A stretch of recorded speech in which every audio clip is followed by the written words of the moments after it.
স্লিপে সহজ ক্যাচে সাদমানের কঠিন চোট, আটকে উঠলেন পাশে দাঁড়িয়ে থাকা ক্যাপ্টেন শান্ত। একটাই টেনশন, সাদমান ছিটকে গেলেন না তো। কলম্বো টেস্টের আগের দিন এই ছবিটা কিছুটা হলেও ভাবনায় ফেলতে পারে।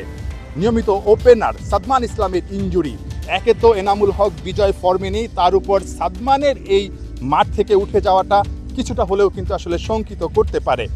কিন্তু বাংলাদেশ দল পুরোটা সময় প্র্যাকটিস করার পর একদম শেষ দিকে সাদমান ইসলামকে আবার দেখা গেছে ঠিক ব্যালকনিতে এসে হাজির হয়েছেন হাসি মুখে, এবং তাকে দেখে বোঝা গেছে তিনি ফিটফাট আছেন। তাকে দূর থেকে জিজ্ঞেস করেছিলাম যে আসলে সব ঠিকঠাক কিনা, খেলতে পারবেন কিনা, তিনি ইশারায় জানিয়েছেন তিনি খেলছেন। অর্থাৎ বাংলাদেশ দলে আপাতত ইনজুরি কোনো সমস্যা না।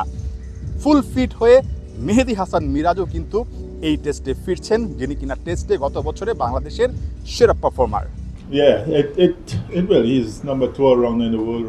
মিরাজ এখন বিশ্বের দ্বিতীয় সেরা অলরাউন্ডার। ওর অন্তর্ভুক্তি ব্যাটে বলে দলের শক্তি বাড়াবে। মিরাজের যা কাজ তা তো সে করবেই, তবে বাকিদেরও দায়িত্ব নিতে হবে। মিরাজ ফেরার পর কলম্বো টেস্টে কেমন হবে সেরা একাদশ, সেটাই হয়তো হাতের করগুনে মেলানোর চেষ্টা করছিলেন ক্যাপ্টেন শান্ত। হিসাব মিলাতে একটু বেগ পেতে হয়েছে বলেই মনে হলো। আগের ম্যাচে নাইমের ফাইফার, তাকে রাখতে হচ্ছে মিরাজ ফিরলেও। বাজে ফর্মে বিজয়, তাকে বাদ দিলে ওপেন করতে হবে শান্তকেই। তবে হেড কোচ এখনই বাদের খাতায় ফেলতে নারাজ বিজয়কে। বিজয় টেস্ট ক্রিকেটে মাত্র এসেছে, জিম্বাবুয়ের বিপক্ষে ভালো করেছে।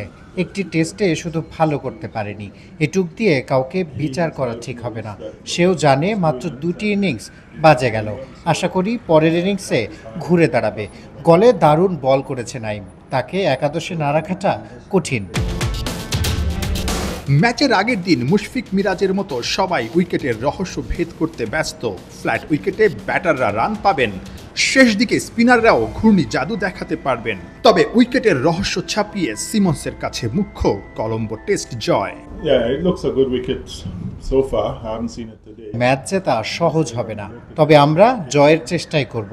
গল টেস্টেও একই চেষ্টা করেছি, জয়ের পথটা খুঁজে বের করতে হবে। তবে কলম্বোতে দুই দলকে হারিয়ে জিতে যেতে পারে বৃষ্টি। আবহাওয়ার পূর্বাভাস বলছে বৃষ্টি টেস্টের 5 দিনই রাজত্ব করবে। নাহিয়ান বিন জসিম, 71, কলম্বো, শ্রীলঙ্কা।